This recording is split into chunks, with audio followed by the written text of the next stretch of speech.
Welcome to this session of online lecture. आज हम इस लेक्चर में न्यूनेटल जॉन्डिस या नवजात शिशु कामला के बारे में बात करेंगे। तो what is jaundice? Jaundice is the yellowish discoloration of skin, mucous membrane, sclera and interstitial fluid due to hyperbilirubinemia.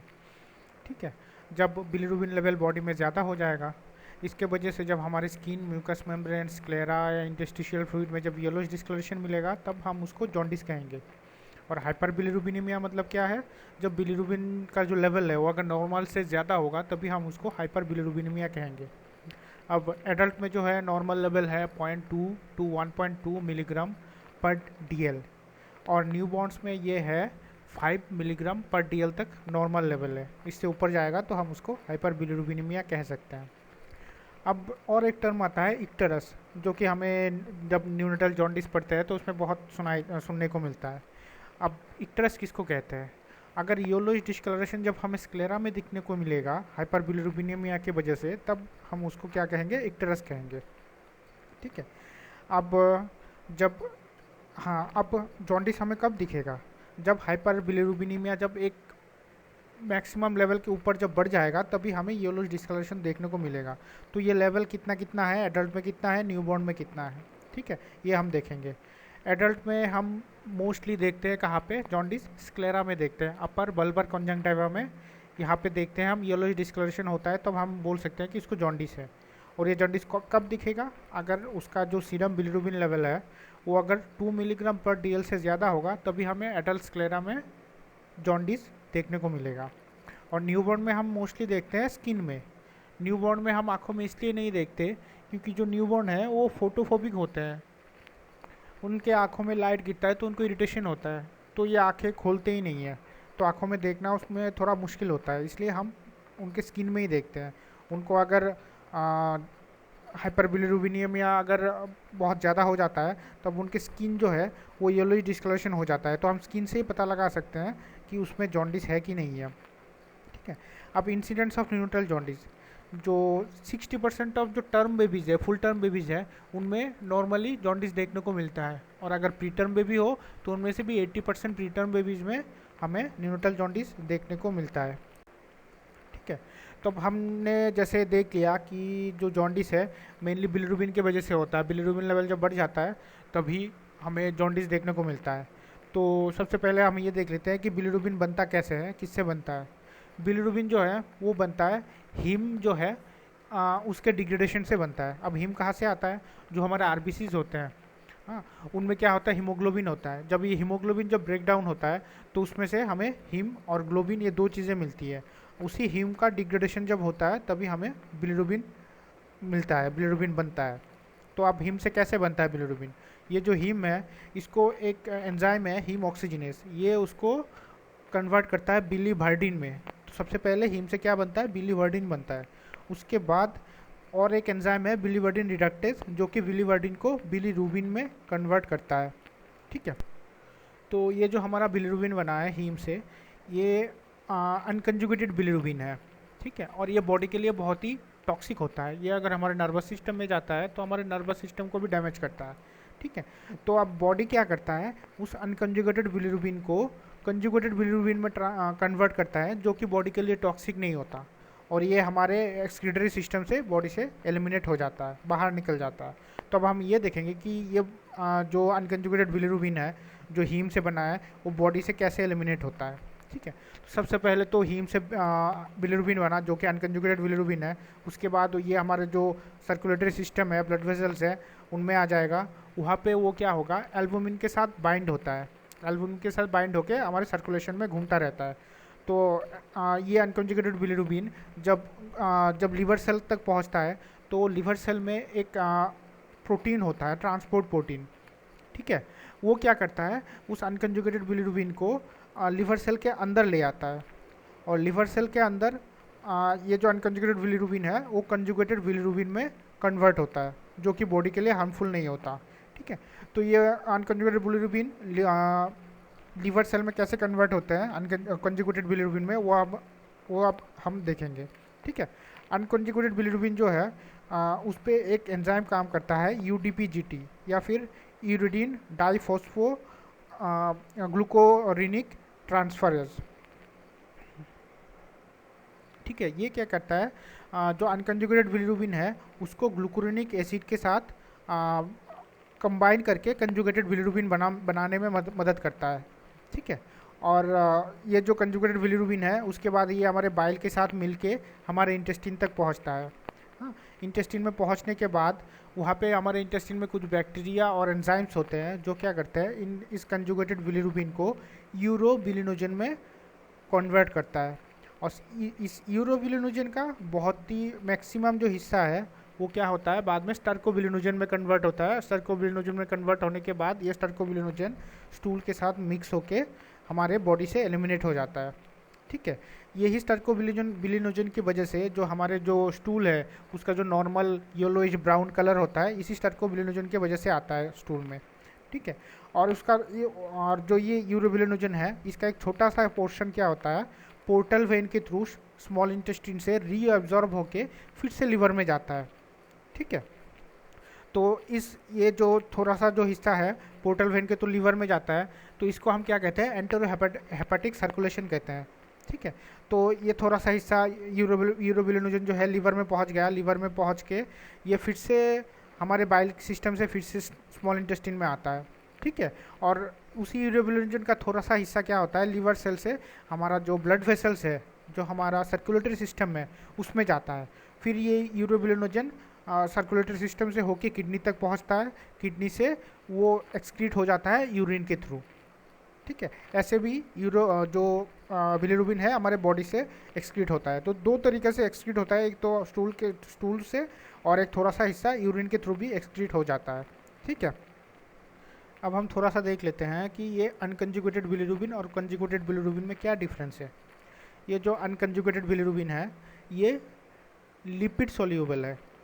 ठीक है, और ये जो कंजुगेटेड बिलिरुबिन है ये वाटर सोल्यूबल होता है। तो वाटर सोल्यूबल होने के कारण वो इजीली किडनी से यूरिन के साथ निकल जाता है, जो कि अनकंजुगेटेड बिलिरुबिन नहीं होता। और दूसरा ये है, ये अनकंजुगेटेड बिलिरुबिन जैसे कि हमने पहले बताया था कि ये बहुत ही टॉक्सिक होता है, हमारे ब्रेन के लिए ये बहुत ही हार्मफुल होता है।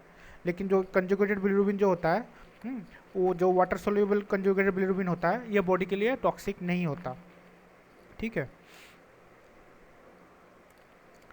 नेक्स्ट हम देखते हैं कि जो न्यूबॉर्न्स है उसमें हाइपर बिलिरुबिनेमिया के क्या क्या कॉजेस है, किस वजह से जो बिलिरुबिन लेवल है ब्लड में बढ़ जाता है, बॉडी में बढ़ जाता है। तो इसके मेनली दो कॉजेज है, एक हिमोलाइटिक मतलब जिसके वजह से जो आरबीसीज है वो टूटता है हिमोलाइसिस के वजह से, और दूसरा है नॉन हिमोलाइटिक। अब हिमोलाइटिक कॉजेज में क्या क्या है, एक तो है RH इनकम्पेटिबिलिटी, एक एबीओ इनकम्पेटिबिलिटी, एक G6PD डेफिशिएंसी, थैलासेमिया के वजह से हो सकता है हिमोलाइसिस, हेरिडेटरी स्फेरोसाइटोसिस, इनके वजह से हिमोलाइसिस होता है।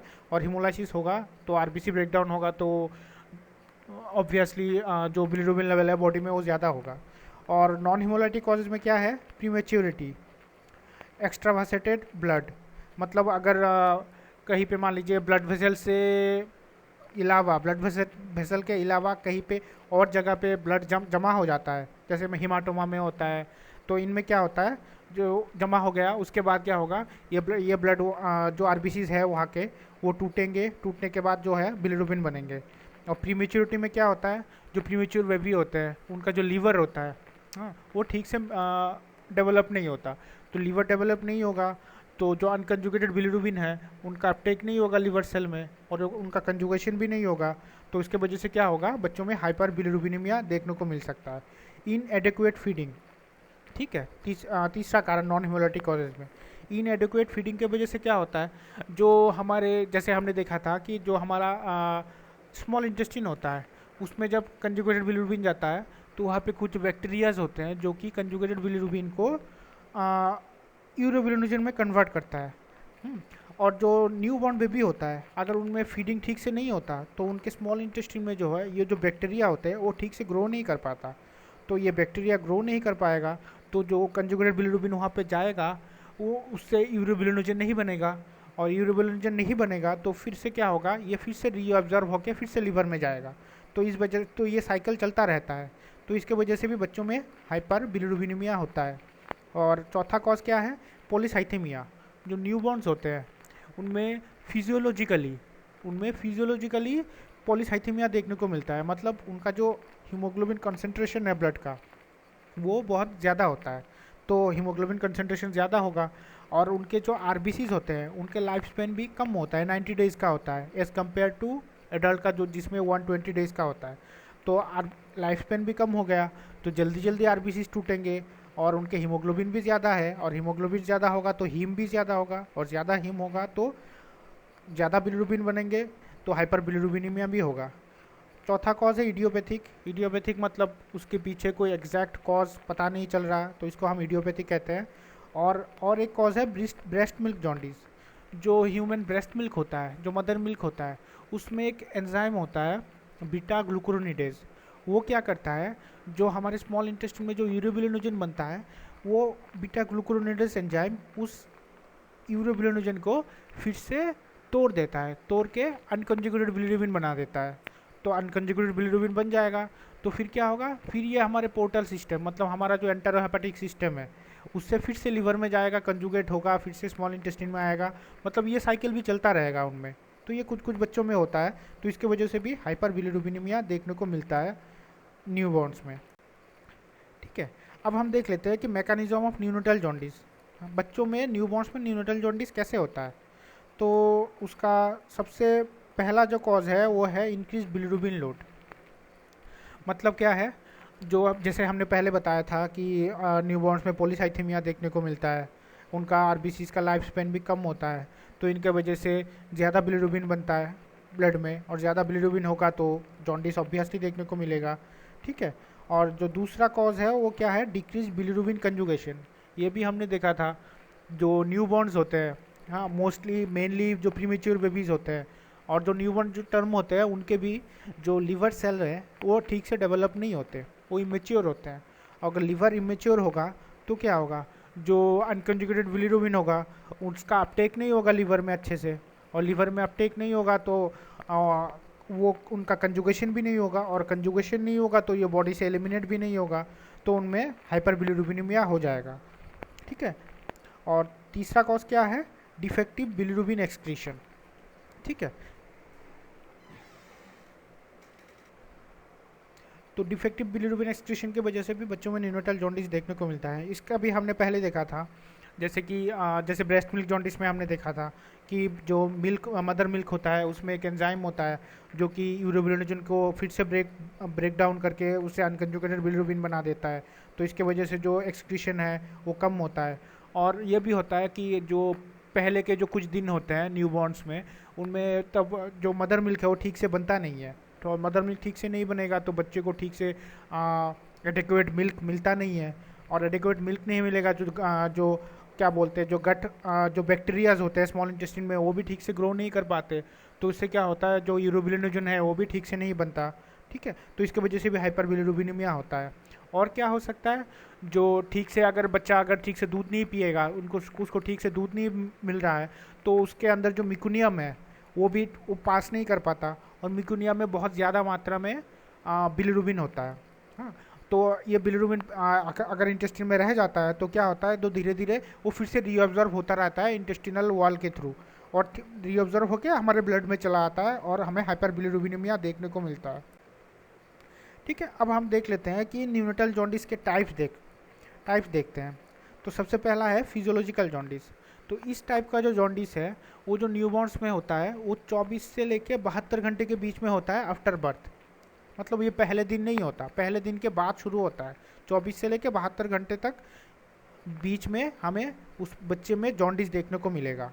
और क्या क्या होता है इसमें, और ऐसे जो फिजियोलॉजिकल जॉन्डिस होते हैं उसमें पर डे जो बिलिरुबिन बढ़ता रहता है वो 5 मिलीग्राम पर डीएल से ज़्यादा नहीं होता, उससे कम में होता है पर डे जो इंक्रीज़ होता रहता है।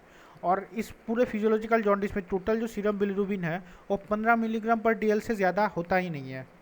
ठीक है, और ये जो फिजियोलॉजिकल जॉन्डिस है वो आफ्टर 14 डेज धीरे धीरे 14 डेज ये हमें देखने को मिलता ही नहीं है। मतलब 14 डेज़ के बाद फिजियोलॉजिकल जॉन्डिस पूरी तरह से ठीक हो जाता है। और ये जो सीरम बिलिरुबिन का जो लेवल बढ़ता जाता है वो तीसरे दिन में जाके सबसे हाईएस्ट लेवल पे होता है। उसके बाद धीरे धीरे डाउन होते होते 14 दिन के बाद हमें फिजियोलॉजिकल जॉन्डिस अगर होता है तो ये देखने को नहीं मिलेगा। और ऐसे फिजियोलॉजिकल जॉन्डिस में हमें कोई ट्रीटमेंट देने की ज़रूरत नहीं पड़ती। हाँ, उसमें अच्छे से बच्चे को ब्रेस्ट फीडिंग करवाते हैं तो बच्चा ऐसे ही नॉर्मली ठीक हो जाता है, वो ऑटोमेटिक ऐसे ही ठीक हो जाता है। ठीक है, अब देखते हैं दूसरा टाइप, इसको हम ब्रेस्ट फीडिंग जॉन्डिस कहते हैं। जैसे कि हमने बोला था कि इनएडिक्वेट अगर ब्रेस्ट फीडिंग बच्चे में होता है पहले कुछ दिन, तो इसके वजह से भी बच्चे में जॉन्डिस हो सकता है। हाँ, इसके कॉज मतलब कैसे होता है ये भी हमने देखा था कि अगर उसका जो इंटेस्टिनल जो बैक्टीरियाज है वो अच्छे से ग्रो नहीं करेंगे तो यूरोबिलिनोजन नहीं बनेगा, तो जो बिलिरुबिन है वो एक्सक्रीट नहीं होगा। और दूसरा क्या देखा था, जो अच्छे से अगर फीडिंग अगर ठीक से नहीं होगी तो बच्चा मिकुनियम नहीं पास करेगा, और मिकुनियम में बहुत ज़्यादा मात्रा में बिलिरुबिन होता है। तो मिकुनियम अगर अंदर रह जाएगा तो ये धीरे धीरे रीअब्जर्व हो जाएगा ब्लड में और हाइपर बिलिरुबिनेमिया देखने को मिलेगा।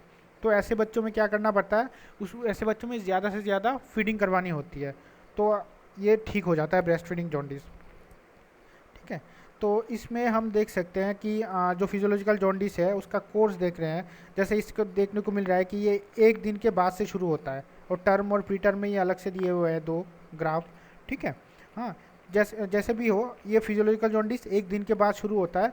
हाँ, तीसरे दिन में जाके ये एकदम टॉप में होता है बिलिरुबिन लेवल, फिर धीरे धीरे डाउन होते होते 14 दिन के अंदर ये पूरी पूरी तरह से ठीक हो जाता है। नेक्स्ट हमारा क्या है, पैथोलॉजिकल जॉन्डिस, जिसमें हमें सबसे ज़्यादा ध्यान देनी है।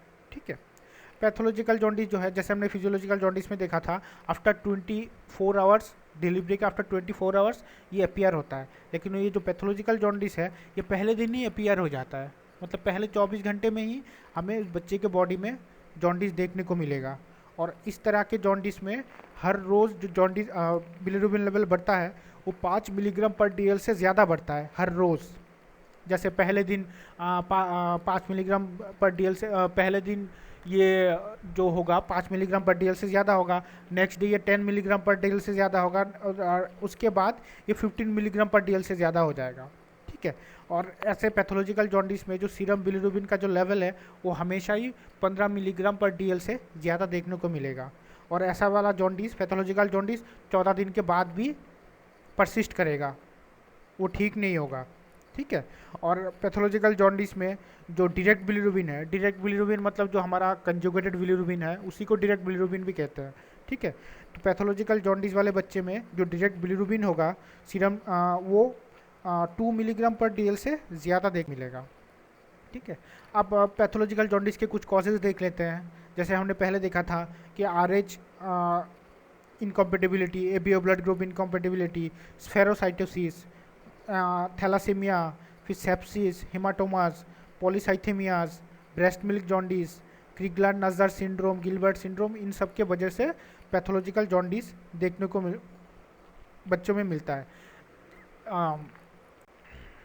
ठीक है, अब आ गया ब्रेस्ट मिल्क जॉन्डिस, जो कि एक पैथोलॉजिकल जॉन्डिस का कॉज भी था। ठीक है, इसके बारे में भी हमने पहले बताया था कि जो मदर मिल्क होता है उसमें एक एंजाइम होता है बीटा ग्लूकुरोनिडेज। ठीक है, वो बहुत ज़्यादा होता है। ठीक है, तो ऐसे बच्चों में क्या होता है, बीटा ग्लूकुरोनिडेज क्या करता है, जो इंटेस्टिन में जो यूरोबिलिनुजन है उसको क्या करता है, उसको तोड़ देता है, तोड़ के अनकंजुगेटेड बिलिरुबिन बना देता है। और उसके बाद क्या होगा, ये अनकंजुगेटेड बिलिरुबिन बन जाएगा तो फिर ये एंटेरोहेपेटिक सिस्टम से लीवर में जाएगा, फिर कंजुगेट होगा, फिर ये साइकिल चलता रहेगा। ठीक है, और ये जो ऐसे और ये जो जॉन्डिस है ये हमें 14 दिन के बाद भी देखने को मिलता है। ठीक है, और ऐसे वाले जॉन्डिस में हम क्या करते हैं, जो बच्चा होता है उसमें अगर हम कुछ देर के लिए, जैसे मान लीजिए 24 घंटे के लिए उसका ब्रेस्ट फीडिंग बंद कर दिया बच्चे का, तो क्या होगा, उसका बिलिरुबिन जो है धीरे धीरे डाउन होता रहता है। तो इससे भी हम पता लगा सकते हैं कि ये ब्रेस्ट मिल्क के वजह से जॉन्डिस हो रहा है। ठीक है, और एक कॉज हमने देखा था कि क्रिगलर नज़र सिंड्रोम, उसमें क्या होता है, ये एक जेनेटिक डिजीज़ है। उसमें क्या होता है, एक एंजाइम हमने देखा था जो लीवर सेल में होता है, जो कि कंजुगेटेड बिलिरुबिन अनकंजुगेटेड बिलिरुबिन को कंजुगेटेड बिलिरुबिन में कन्वर्ट करने में मदद करता है, जिसका नाम था UDPGT या फिर यूरिडिन डाइफॉस्फोग्लूकुरोनिल ट्रांसफरेज। ठीक है, तो इस डिजीज़ में क्या होता है, एक जेनेटिक डिजीज़ है। इस डिजीज़ में जो बेबी होता है, न्यूबॉर्न बेबी, उनमें ये UDPGT होता ही नहीं है। अगर UDPGT नहीं होगा तो क्या होगा, जो अनकंजुगेटेड बिलिरुबिन है उसका कंजुगेशन नहीं होगा, तो बॉडी में जो है, ब्लड में जो है अनकंजुगेटेड बिलिरुबिन बढ़ता रहेगा और उसको हाइपर बिलिरुबिनेमिया हो जाएगा, वो भी अनकंजुगेटेड टाइप का। ठीक है, अब हम देखेंगे कि अगर हमारे पास कोई बच्चा आ गया जॉन्डिस वाला, न्यूबॉर्न बेबी या न्यूनेट, ठीक है, तो अब हम कैसे आगे बढ़ेंगे उसके ट्रीटमेंट को लेके, कैसे कैसे हम डायग्नोज करेंगे, फिर कैसा ट्रीटमेंट देंगे वो देखेंगे हम। ठीक है, तो सबसे पहले तो हमें ये ध्यान रखना पड़ेगा, बच्चे का वेट देखनी पड़ेगी हमें, उसका जेस्टेशनल एज देखना पड़ेगा हमें, क्योंकि हमने देखा है जो प्रीमेच्योर बेबीज़ है उसमें बहुत ज़्यादा चांसेस रहते हैं न्यूनेटल जॉन्डिस होने के। ठीक है, तो ये सब हमें पता करना पड़ेगा। फिर हमें क्या करना पड़ेगा, उसका क्लिनिकल कंडीशन हमें देखनी पड़ेगी कि कैसा है वो बच्चा, एकदम एक्टिव है या फिर बच्चा सुस्त है, ये हमें देखनी पड़ेगी। ठीक है, उसके बाद हमें ये पता लगाना पड़ेगा कि ये फिजियोलॉजिकल जॉन्डिस है या पैथोलॉजिकल जॉन्डिस है, जो कि हम आसानी से पता लगा सकते हैं। जैसे 24 घंटे से पहले ही अगर बच्चा आता है हमारे पास लेके कोई, हाँ, उसमें जॉन्डिस होता है, तो हम ऐसे बोल सकते हैं कि उसको पैथोलॉजिकल जॉन्डिस है। अगर कोई ये हमें हिस्ट्री देता है कि इस बच्चे का जो पीलापन दिख रहा है हमें पहले दिन के बाद से दिख रहा है, दूसरे तीसरे दिन से दिख रहा है, तो हम उसको बोल सकते हैं कि वो फिजियोलॉजिकल जॉन्डिस है। ठीक है, और ये जो फिजियोलॉजिकल जॉन्डिस है इतना हार्मफुल नहीं होता, इसमें बच्चा हमेशा एक्टिव रहता है और उसको बस अच्छे से हम ब्रेस्ट फीड कराते हैं, उसका ऐसे नॉर्मल केयर करते हैं, तो बच्चा धीरे धीरे ठीक हो जाता है। लेकिन अगर पैथोलॉजिकल जॉन्डिस हो तो उसके लिए हमें आगे सोचना पड़ेगा।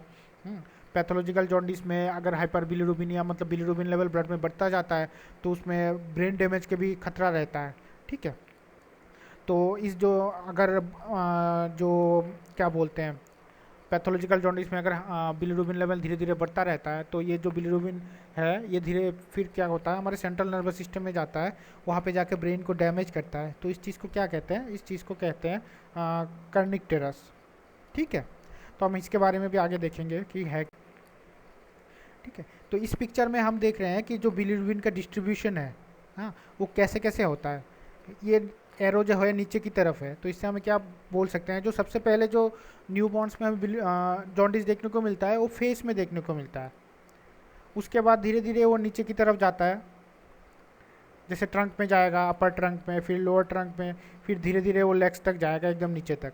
ठीक है, ऐसा क्यों होता है, ऐसा इसलिए होता है कि जो बच्चे का जो फेस है, फेस का जो स्किन है वो थिन होता है, और जितना हम नीचे की तरफ जाते जाएंगे उसका उतना ही उसका जो स्किन है वो थिक होता जाएगा। तो बिलिरुबिन जब सबसे जो बिलिरुबिन येलोइश कलर का होता है, तो ये जो येलोइश डिस्कलरेशन है सबसे पहले हमें फेस में दिखने को मिलता है, फिर धीरे धीरे हमें ये नीचे की तरफ देखने में मिलता है। जब जितना बिलिरुबिन बढ़ता जाएगा तो धीरे धीरे हमें नीचे की तरफ भी जॉन्डिस देखने को मिला। ठीक है, अब हम हमारे पास बच्चा आया, हम क्लिनिकली देख के उसको कैसे एग्जामिन करके कैसे पता लगा सकते हैं कि उसका जो बिलिरुबिन लेवल होगा, सीरम बिलिरुबिन लेवल होगा, वो कितना होगा, ये हम देखेंगे। ठीक है, जैसे कि ये पिक्चर देखने को मिल रहा है, उसमें पॉइंटिंग किया हुआ है 1 2 3 4 ऐसा ऐसा करके, बॉडी के बहुत सारे हिस्से को ऐसे पॉइंटिंग किया हुआ है। ठीक है, अब हम इसमें देखते हैं, इस चार्ट में देखते हैं, जैसे कि सबसे 1 नंबर पॉइंट हेड और नेक। ठीक है, हेड और नेक में अगर हमें देखने को मिलता है जॉन्डिस, ठीक है, तो हम क्या समझ सकते हैं, तो हम ये असेस कर सकते हैं कि उसका जो बिलिरुबिन लेवल होगा वो 4 to 6 मिलीग्राम पर DL होगा। अब ये बात आती है कि हम देखेंगे कैसे। जॉन्डिस देखने के लिए हम क्या करते हैं, जो बच्चे का जो स्किन है उसको अपने उंगली से दबाते हैं, हाँ, ब्लेंच करते हैं। तो ब्लेंच करने के बाद थोड़ी देर दबाने के बाद 2 सेकंड, ऑलमोस्ट 2 सेकंड दबाने के बाद उसको छोड़ देंगे। छोड़ने के बाद अगर हमें येलोइश डिस्कलरेशन मिलता है तो हम बोल सकते हैं कि इस जगह पे जॉन्डिस है। अगर नहीं मिलता है तो हम सोच सकते हैं कि अगर बिलिरुबिन लेवल जो है, हाँ, मतलब वहाँ तक नहीं पहुँचा है इतना कि जॉन्डिस देखने को मिले। ठीक है, तो ऐसे करके हम बिलिरुबिन लेवल देख सकते हैं। बस अपनी उंगली से उसकी स्किन को प्रेस करके बस छोड़ देनी है और फिर देखनी है कि येलोइश डिस्कलरेशन आ रहा है कि नहीं आ रहा है। ठीक है, अगर हेड नेक तक हमें ये देखने को मिलता है येलोइश डिस्कलरेशन, तो क्या होगा, तो हम ये एस्टिमेट कर सकते हैं कि उसका जो बिलिरुबिन लेवल है वो 4 to 6 मिलीग्राम पर DL तक होगा। ठीक है, फिर आता है हमारा 2 नंबर हिस्सा, अपर ट्रंक। ठीक है, अपर ट्रंक मतलब ये वाला हिस्सा, इस वाले हिस्से तक हमें अगर प्रेस करने के बाद येलोइश डिस्कलरेशन मिलता है तो हम ये पता लगा सकते हैं कि इसका जो बिलिरुबिन लेवल होगा वो 6 to 8 मिलीग्राम पर DL तक होगा। उसके बाद 3 नंबर हिस्सा, लोअर ट्रंक और थाई। ठीक है, इस हिस्से में अगर हमें मिलता है येलोइश डिस्कलरेशन, तो हम क्या सोचेंगे, तो हम ये एस्टिमेट कर सकते हैं कि उसका बिलीरुबिन लेवल जो है 8 से लेके 12 मिलीग्राम पर डीएल तक होगा। ठीक है, उसके बाद 4 नंबर हिस्सा आर्म्स एंड लोअर लेग्स, ये आर्म्स इतना और ये लोअर लेग्स, मतलब हमारे नी से नीचे, घुटने से नीचे का हिस्सा इतना तक अगर हमें येलोइश डिस्कलरेशन मिलता है प्रेस करने के बाद उंगली से, तब हम ये एस्टिमेट लगा सकते हैं कि इसका बिलीरुबिन लेवल जो है 12 से 14 मिलीग्राम पर डीएल तक हो गया है। ठीक है, और एकदम 5 नंबर हिस्सा पाम, जैसे ये वाला हिस्सा, हाँ, और ये सोल, हाँ, इस हिस्से तक भी हमें येलोइश डिस्कलरेशन मिलता है, तब हम ये एस्टिमेट कर सकते हैं कि उसका बिलीरुबिन लेवल जो है 15 मिलीग्राम पर डीएल से भी ज़्यादा हो गया है। ठीक है, तो ऐसे हम क्लिनिकली एसेस कर सकते हैं कि इस बच्चे में बिलीरुबिन लेवल कितना हो सकता है। ठीक है, तो यार इससे भी हमें देखने को मिलता है कि सबसे जो बिलीरुबिन लेवल है जितना नीचे की तरफ आ रहा है, जब जितना हम बच्चे के सर से लेके पाँव की तरफ आ रहा है, उतना बिलीरुबिन लेवल ज़्यादा बढ़ता जा रहा है। जैसा कि हमने पिछले वाले पिक्चर में भी देखा था, बिलीरुबिन जो है वो ऊपर से लेके नीचे की तरफ बढ़ता रहता है। ठीक है, अब हम देख लेते हैं कि न्यूरोनल जॉन्डिस में क्या साइन एंड सिम्टम मिलेंगे। सबसे बड़ा जो साइन सिम्टम है वो तो है येलोइश डिस्कलरेशन। बेबी का जो स्किन होगा ये येलो हो जाएगा। ठीक है, और जितना बिलीरुबिन बढ़ता जाएगा उतना हम नीचे सर से लेके हमें नीचे की तरफ भी हमें येलोइश डिस्कलरेशन मिलता रहेगा। और क्या होता है, बिलीरुबिन लेवल जब धीरे धीरे बहुत ज़्यादा बढ़ता जाता है तो बच्चे में क्या होगा, लेथार्जी मिलेगा, कि बच्चा जो होगा वो सुस्त होगा। और ये क्या होगा, बच्चा पुअर फीडिंग करेगा, मतलब वो ठीक से दूध नहीं पिएगा। ठीक है, ये चीज़ें हमें देखने को मिलती है। ठीक है, और अगर बिलीरुबिन लेवल बहुत ही ज़्यादा बढ़ता गया, हाँ, तो उसके बाद क्या होगा, ये बिलीरुबिन बढ़ते बढ़ते एकदम एक्सेसिव हो गया, तब ये क्या होगा, ये हमारे जो ब्लड ब्रेन बैरियर को क्रॉस करके हमारे ब्रेन तक पहुंच जाएगा। हाँ, और वहाँ पे जाके जो हमारा सेंट्रल नर्वस सिस्टम है उसको डिस्टर्ब करेगा, जैसा कि हम इस पिक्चर को पिक्चर में देख रहे हैं। ठीक है, ये जो बच्चे का ब्रेन है, ठीक है, इसमें भी बिलीरुबिन पहुंच गया है, इसमें भी येलो डिस्कलरेशन देखने को मिल रहा है। ठीक है, तो ऐसे बच्चों में क्या होगा, क्या होता है, तो इस चीज़ को हम क्या कहते हैं, इस चीज़ को कहते हैं कर्निक्टेरस। जब बिलीरुबिन लेवल एक्सेस मात्रा में बढ़ जाता है और बढ़ के वो हमारे ब्रेन तक पहुंचता है, ठीक है, तो इस चीज़ को क्या कहते हैं, हम कर्निक्टेरस कहते हैं, या फिर बिलीरुबिन एन्सेफेलोपैथी भी कहते हैं। हाँ, ठीक है, इस चीज़ में हमें क्या क्या सिम्टम ये हम देख लेते हैं। इस ऐसे बच्चों में क्या होता है जिनको कर्निक्टेरस होता है या बिलीरुबिन एन्सेफेलोपैथी होता है, ये जो बच्चे होंगे वो लेथार्जिक होंगे, मतलब ये सुस्त होंगे एकदम। हाँ, ये अच्छे से सक नहीं करेंगे, मतलब ठीक से सक नहीं कर पाएंगे ये। ठीक है, इनमें जो मोरोज रिफ्लेक्स होगा, एक तो ये तो हो सकता है ये पोर हो, मतलब ठीक से हमें मोरोज रिफ्लेक्स मिले ही ना, या फिर एकदम ही नहीं मिले, एब्सेंट हो एकदम। ठीक है, और इनमें क्या मिल सकता है, रेट्रोकोलिस और ओपिस्थोटोनोस, ये चीज़ें मिल सकती है। अब रेट्रोकोलिस क्या है, रेट्रोकोलिस मतलब जो उसका नेक होगा उसका, हाँ, आउटवर्ड बेंडिंग होगा, जैसे इसमें है पीछे की तरफ गर्दन घूम गया है। और ओपिस्थोटोनोस क्या है, ओपिस्थोटोनोस क्या है, ओपिस्थोटोनस मतलब उसका जो बैक है वो आउटवर्ड बेंडिंग हो जाएगी उसके बैक की। ठीक है, इसको ओपिस्थोटोनस कहते हैं। और ऐसे केसेस में बिलीरुबिन एन्सेफेलोपैथी या कर्निक्टेरस में हमें कन्वर्जन भी देखने को मिल सकते हैं बच्चों में, मतलब उसके झटके आएंगे।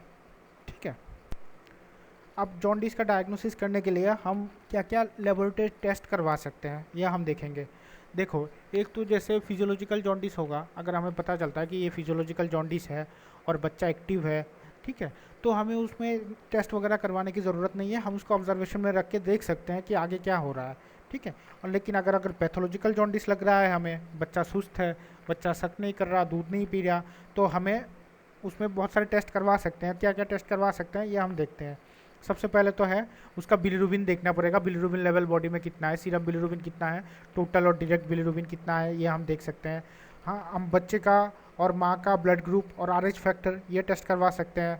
हिमाटोक्रीट, रेटिकुलोसाइट काउंट, पेरिफेरल स्मीयर ये हम करवा सकते हैं।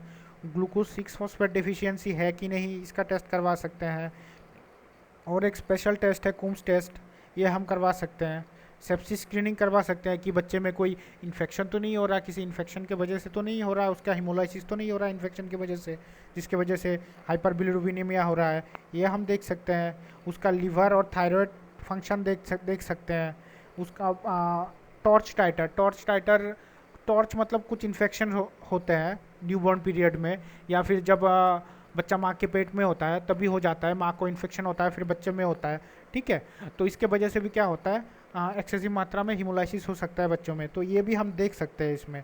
और क्या कर सकते हैं, लीवर स्कैन करवा सकते हैं, अल्ट्रासोनोग्राफी करवा सकते हैं कि लीवर और बाइल डक्ट का कि कहीं पे कोलेस्टेसिस तो नहीं है। कोलेस्टेसिस मतलब कहीं पे जो बाइल का आउटफ्लो है लीवर से वो कहीं पे रुका हुआ तो नहीं है, जिसके वजह से कि हाइपर बिलिरुबिनेमिया हो रहा है, ठीक है। ये सब हम करवा सकते हैं, ठीक है। उसके बाद क्या है, मैनेजमेंट में जैसा कि हमने बताया कि फिजियोलॉजिकल जॉन्डिस होगा तो उसमें कुछ करने की ज़रूरत नहीं है, कोई ट्रीटमेंट की ज़रूरत नहीं है, ये ऑटोमेटिक 14 डेज़ के अंदर धीरे धीरे ठीक हो जाएगा।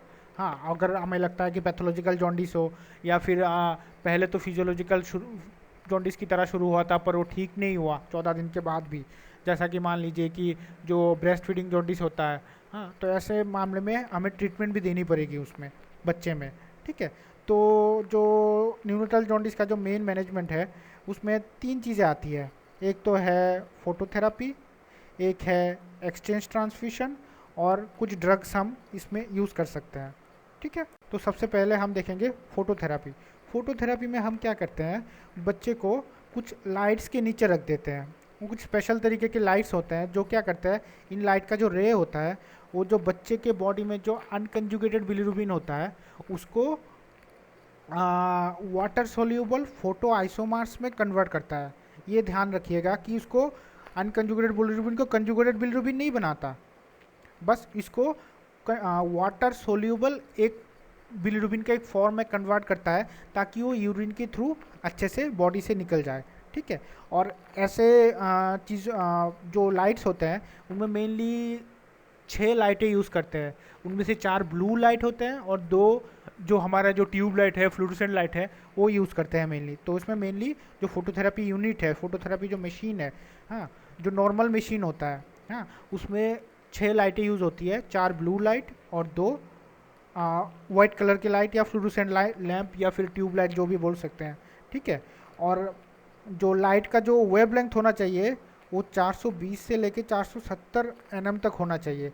उसी वेव लेंथ के लाइट से जो अनकंजुगेटेड बिलिरुबिन है वो वाटर सोल्यूबल फोटो बिलिरुबिन के फोटो आइसोमर में कन्वर्ट हो सकता है, जबकि यूरिन के थ्रू एक्सक्रीट हो सकता है। तो इसी में हम वही देख रहे हैं। तो पहले तो अनकंजुगेटेड बिलिरुबिन, हाँ, उसमें हमने लाइट रे डाला 420 से लेके 470 nm तक। तो यह क्या होगा, फोटो आइसोमर्स ऑफ बिलिरुबिन जो कि वाटर सोल्यूबल है और ये यूरिन के थ्रू एक्सक्रीट बॉडी से एलिमिनेट हो जाता है, ठीक है। अब देखते हैं फोटोथेरापी देनी कैसे है, उसका टेक्निक क्या है। तो फोटोथेरापी देने से पहले सबसे पहले तो है हमें अपना हैंड वॉश करना है। हैंड वॉश इसलिए करना है, जो बच्चे होते हैं वो बहुत ही डेलिकेट होते हैं, हाँ, उनमें हम इधर उधर पकड़ के आते हैं, अगर हमारा हाथ अगर गंदा रहेगा तो उससे बच्चे को और इन्फेक्शन फैल सकता है, ठीक है। इसलिए सबसे पहले तो हमें हैंड वॉश करनी है, ठीक है। उसके बाद क्या करना पड़ेगा, हमें बच्चे के सारे जितने भी उसके कपड़े हैं उसको उतार के उसको नेकेड करना पड़ेगा। उसके बाद उसके आँखों को हमें ढक देनी पड़ेगी, किसी कॉटन पैड से या सॉफ्ट से किसी कपड़े से ढक देनी पड़ेगी, क्योंकि ये जो लाइट रेज है, ऐसे हमने बताया था कि जो बच्चा है फोटोफोबिक होता है, उसको लाइट रे से इरिटेशन होता है, ठीक है। और इसके ऊपर जो ये ब्लू लाइट जो होता है इस 470 से 450 470 nm का, वो जो आँखों को भी डैमेज कर सकता है। इसलिए हमें जो बच्चे के जो आँखें हैं उसको ढक देनी पड़ेगी, ठीक है। उसके बाद हमें बच्चे को जो फोटोथेरेपी मशीन है उसमें लिटाना पड़ेगा, और जो फोटोथेरेपी लाइट है उसको एटलीस्ट 45 सेंटीमीटर तक दूर होना चाहिए बच्चे के बॉडी से, उस हिसाब से हमें सेट करना पड़ेगा, ठीक है। उसके बाद हमें फोटोथेरेपी मशीन को स्टार्ट करना पड़ेगा, ठीक है। अब फोटोथेरेपी मशीन स्टार्ट कर दिया, अब उसके बाद हमें क्या क्या ध्यान रखना है, बच्चे को हर 2 घंटे में ब्रेस्ट फीडिंग करवानी है, नहीं तो क्या होगा, बच्चा डिहाइड्रेटेड हो जाएगा, उसको हाइपोग्लाइसीमिया हो सकता है, ठीक है। और कुछ देर बाद हमें बच्चे को, जब भी हम मतलब दूध पिलाएंगे बच्चे को, दूध पिलाने के बाद बच्चे को टर्न करके सुलाएंगे, जैसे पहले एक साइड में था, अब उसको थोड़ा घुमा के दूसरे साइड में करके सुलाएंगे, ताकि उसके पूरे बॉडी में जो है लाइट अच्छी तरह से लगे। ठीक है। और साथ ही साथ में हर 2 से 4 घंटे में उसका टेम्परेचर भी रिकॉर्ड करनी है। ठीक है, क्योंकि बच्चा अगर हाइपोथर्मिया में चला गया या फिर मान लीजिए किसी कारण से उसको हाइपरथर्मिया हो गया, फीवर हो गया, तो भी दिक्कत हो सकता है। तो ये भी हमें ध्यान में रखना पड़ेगा।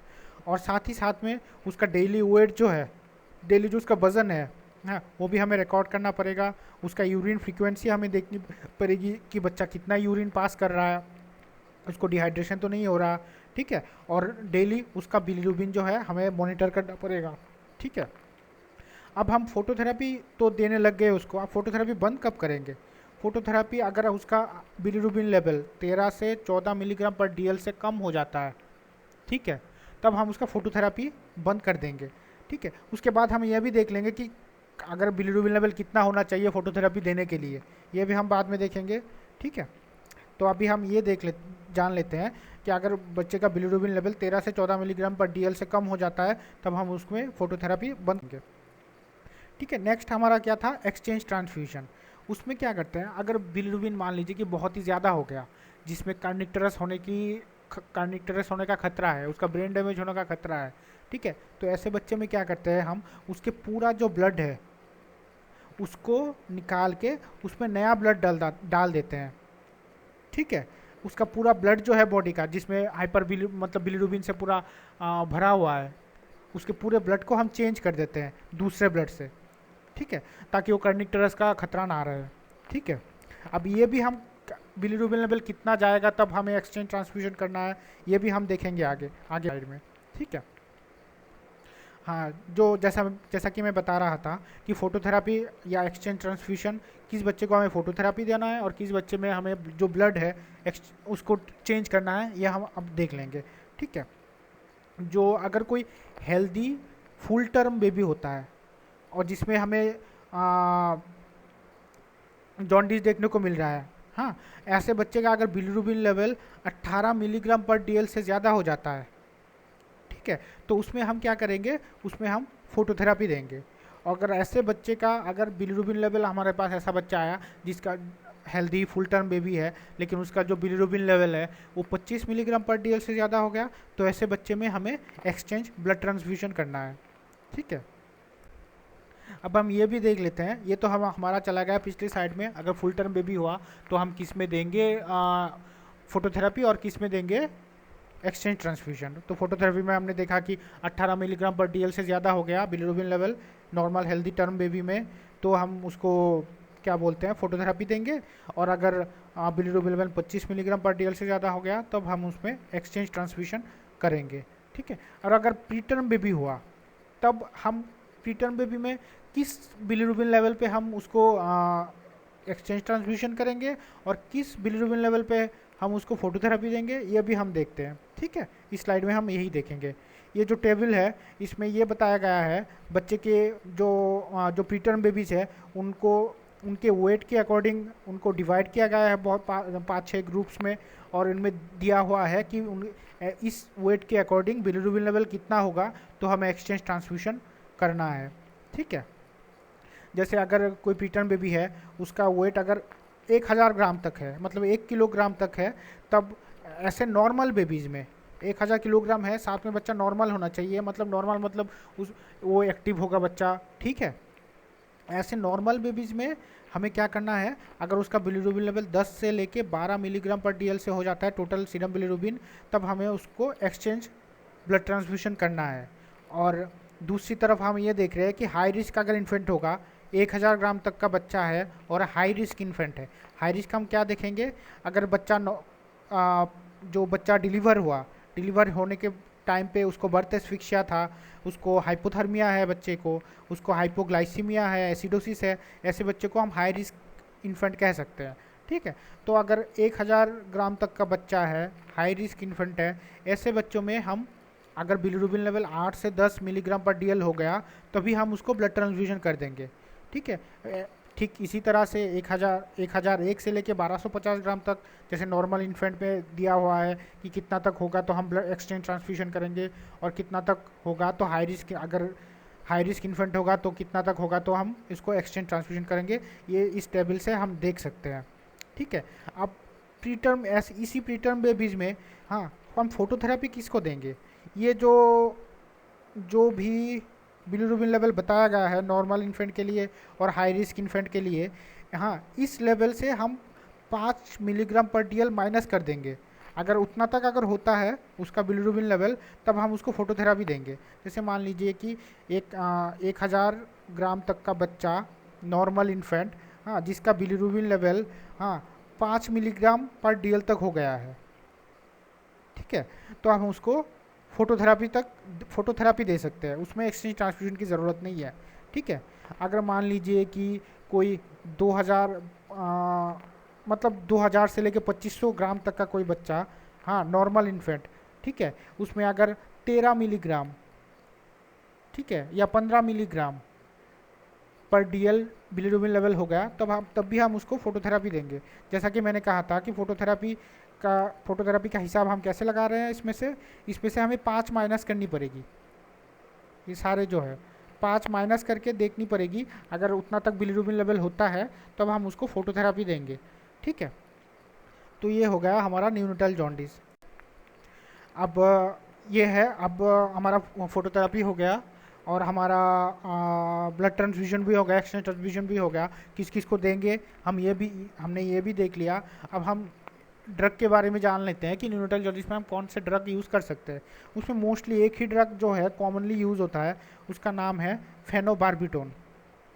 ठीक है, ये ड्रग क्या करता है, जो एंजाइम्स है, माइक्रोसोमल एंजाइम्स है, या फिर जो लिगांडिन है, या फिर जो ट्रांसपोर्ट प्रोटीन है जो अनकंजुगेटेड बिलीरुबिन को लिवर के अंदर तक पहुंचाता है, हाँ, या फिर जो ग्लूकोरोनिन ट्रांसफरेज जो एंजाइम था जो कि अनकंजुगेटेड बिलीरुबिन को कंजुगेटेड बिलीरुबिन में कन्वर्ट करता है। ठीक है, हम तो ये फेनोबार्बिटोन जो है क्या करता है, इन चीज़ों को मैच्योर करता है, जल्दी से इनकी मैच्योरेशन को बढ़ाता है। ठीक है, तो इस वजह से ये ड्रग हम न्यूनेटल जॉन्डिस में यूज़ कर सकते हैं। तो इसका डोज क्या है, उसका डोज है 10 मिलीग्राम पर केजी IM सिंगल डोज, या फिर 5 मिलीग्राम पर KG per day in 2 divided doses orally for 3 days. 3 दिन तक हम ये दवाई यूज़ कर सकते हैं। अगर हमें IM देना हो तो 10 मिलीग्राम पर केजी के हिसाब से बस दिन में एक ही डोज देनी है, और अगर हमें ओरली देना है तो 5 मिलीग्राम पर केजी पर डे का हिसाब लगानी है, फिर उसको 2 पार्ट में डिवाइड करनी है, फिर उसको देनी है 3 दिन तक। जैसे कि मान लीजिए कि कोई 3 किलो का बच्चा है, उसको हमें फेनोबार्बिटोन देना है, ओरली देना है, तो क्या करना पड़ेगा, हमें 5 मिलीग्राम पर केजी के हिसाब से एक दिन का उसका डोज हो गया 15 मिलीग्राम पर केजी। ठीक है, 15 milligram per day, 15 milligram per day. तब हम इसको 2 पार्ट में डिवाइड करेंगे, 7.5 mg का करके एक दिन में 2 टाइम में देनी है, वो 3 दिन तक चलानी है। और वही बच्चा अगर 3 किलो का बच्चा, उसको हमें IM देना है, तो क्या करना है, तो उसका डोज क्या होगा, उसको एक दिन में कितना जाएगा, 30 मिलीग्राम। ठीक है, पर केजी के हिसाब से है, 10 मिलीग्राम पर केजी मतलब 3 केजी का बच्चा होगा, तो उसको 30 मिलीग्राम जाएगा, वो हम उसको IM देंगे और दिन में बस एक ही डोज में देंगे। ठीक है, अब अब तक हमने देख लिया कि न्यूनेटल जॉन्डिस जो उसका मॉडर्न जो हिस्सा है वो हमने देख लिया। अब हम देखेंगे आयुर्वेद में क्या कहते हैं उसको। आयुर्वेद में जैसा कि हम जानते हैं कि जो जॉन्डिस है उसको हम कामला के नाम से जानते हैं। ठीक है, तो कामला का जो निदान है, कामला क्यों होता है, कैसे होता है, हाँ, इसके बारे में चरक चिकित्सा स्थान में ये बताया गया है। जब पांडु रोगी, अगर कोई पेशेंट है जिसको पांडु है, वो पांडु रोगी अगर बहुत ज़्यादा पित्तवर्धक आहार विहार का सेवन करता है, ठीक है, तो उस व्यक्ति को कामला हो जाता है। ठीक है, अब हम आते हैं नवजात शिशु कामला पे। वैसे तो किसी भी आयुर्वेद ग्रंथ में स्पेसिफिकली नवजात शिशु कामला के बारे में कोई वर्णन नहीं मिलता, बस सूत्र रूप में इसका वर्णन मिलता है ग्रंथों में, जैसा कि हमें काश्यप संहिता कल्पस्थान में रेवती कल्प अध्याय में देखने को मिलता है। ठीक है, तो उसमें एक बताया गया है, एक जातहारिणी के बारे में बताया गया है। तो अब पहले जातहारिणी जान लेते हैं क्या होता है। जैसे कि इसके नाम से पता चल रहा है, जातहारिणी नाम से ये पता चल रहा है, जात मतलब हुआ जिसका जन्म हुआ है, हारिणी मतलब उसका हरण कर लिया गया है। तो मतलब जो चीज़ जो पैदा हुए बच्चों का हरण कर लेता है, जो जन्म हुआ है उसका हरण कर लेता है, तो उसको हम कह सकते हैं जात हरणी। ऐसा एक जात हरणी का वर्णन आया है काश्यप संहिता में, जिसका नाम है पिशाची जात हरणी। तो उसमें क्या होता है, जब जिस माँ का बच्चा पैदा होता है, उस पैदा होते ही उस बच्चे की डेथ हो जाती है। ठीक है। तो इस पिशाची शब्द का अर्थ क्या है? पिशाची शब्द का अर्थ है एक पीला वर्ण का राक्षस। ठीक है। तो हम इससे ये को रिलेट कर सकते हैं नवजात शिशु कामला से, कि जो बच्चा पैदा हुआ, हाँ, वो पीला वर्ण का होगा, और पीला वर्ण का होगा और इसकी डेथ हो जाएगी, पैदा हुआ पहले दिन ही उसकी डेथ हो जाएगी। तो इस हिसाब से हम पिशाची जातहारिणी जो है उसको हम नवजात शिशु कामला से तुलना कर सकते हैं। अब आता है पैतृक दूध दोषजन्य कामला। इसको भी हम नवजात शिशु कामला से कोरिलेट कर सकते हैं, क्योंकि ये चरक चिकित्सा स्थान में आया है। तो आचार्य चरक ने ये बोला है कि पैतृक दोष के वजह से दूध में विवरणता और दुर्गंध, ये दोष उत्पन्न होते हैं। ठीक है। ऐसा ही अगर दुर्गंध युक्त स्तन्य का सेवन अगर बच्चा करता है तो उसको कामला हो सकता है। तो इस वजह से हम इस चीज़ को भी, मतलब पैतृक दूध दोषजन्य कामला को भी नवजात शिशु कामला से तुलना कर सकते हैं। अब आते हैं हम लक्षण में। आचार्य काश्यप के अनुसार जो कामला का लक्षण उन्होंने बताया है, तो उसमें बताया है कि पीत, चक्षु, नख, मूत्र, बीट मूत्र, कामलार्दित, उभयत्र निरुत्साहो, नष्टाग्नि, रुधिरस प्रिय। जब कामला से ग्रसित जो बच्चा होगा, उसका जो आँखें, उसका जो नख होगा, उसका जो मुख होगा, बीट होगा, मूत्र होगा, ये सारे पीले वर्ण के हो जाएंगे। ठीक है। उस बच्चे में, हाँ, उत्साह की शून्यता देखी जाएगी, मतलब उसमें कोई उत्साह नहीं होगा, मतलब वो बच्चा लेथार्जिक टाइप का होगा, जैसा कि हमने न्यूनेटल जॉन्डिस में भी देखा है। लेथार्जिक होगा, वो सुस्त होगा बच्चा, उसकी अग्नि जो है वो कम हो जाएगी, और उसकी रुधिर के प्रति, मतलब रक्त के प्रति उसकी आकांक्षा बढ़ती रहेगी। हाँ, ये लक्षण हमें आचार्य काश्यप ने बताया है कामला के बारे में। ठीक है। आचार्य चरक ने भी कामला का जो लक्षण है वो बताया है। तो उन्होंने ये बताया है कि कामला पीड़ित जो रोगी है, उसका जो नेत्र होगा ये हल्दी के समान पीले हो जाएंगे। जो उसका त्वक, मुख, नख का जो वर्ण होगा वो भी हल्दी के समान पीला हो जाएगा। मल और मूत्र जो है वो रक्त मिश्रित पीले वर्ण का लगेगा। उसका जो शारीरिक वर्ण जो है वो बरसाती मेंढक के समान हो जाता है। ठीक है। जैसा ये यहाँ पे देखने को मिलता है, भेक वर्ण मतलब बरसाती मेंढक के समान हो जाएगा उसका जो शारीरिक वर्ण है। ठीक है। और क्या होगा, उसकी जो इंद्रियां होंगी वो किसी विषयों को ग्रहण नहीं कर सकती, हतेंद्रिय हो जाएगा ये। ठीक है। वो दाह, अभिपाक, शरीर में शिथिलता, अरुचि से पीड़ित रहता है। ठीक है। ये कामला रोग पित्त की अधिकता से होता है। ठीक है। ये भी उन्होंने बताया, जैसे हमने पहले भी देखा था। ठीक है। और उन्होंने उसके दो टाइप भी बताए हैं, एक कोष्ठाश्रित, एक शाखाश्रित कामला। ठीक है। अब सामान्य चिकित्सा सिद्धांत, कामला में हम आयुर्वेद में क्या ट्रीटमेंट करेंगे, तो उसमें ये बताया गया है जो कामला रोगी होगा उसमें हम मृदु तिक्त विरेचन का यूज़ कर सकते हैं। ठीक है। ये चरक चिकित्सा स्थान में बताया गया है, तिक्त मृदु विरेचन का हम यूज़ कर सकते हैं। लेकिन जैसे कि हम जानते हैं, पहले भी देखा था हमने कि जो बच्चे होते हैं उनमें विरेचन का निषेध बताया गया है 16 साल तक। ठीक है। तो अब हम बच्चे में विरेचन तो दे नहीं सकते, तो फिर अष्टांग हृदय और अष्टांग संग्रह में ये भी बताया गया है कि विरेचन साध्य जो रोगी है उसमें हम वस्ती दे सकते हैं। ठीक है। या फिर जो विरेचन साध्य रोगी शिशु होगा उसके धात्री को हम रोगानुसार विरेचन दे सकते हैं। ठीक है। तो इस चिकित्सा सिद्धांत को मान के हम आयुर्वेद में जो नवजात शिशु कामला है उसका ट्रीटमेंट कर सकते हैं। ठीक है। तो यहाँ पे हमारा ये लेक्चर ख़त्म हुआ न्यूनेटल जॉन्डिस का। Thank you.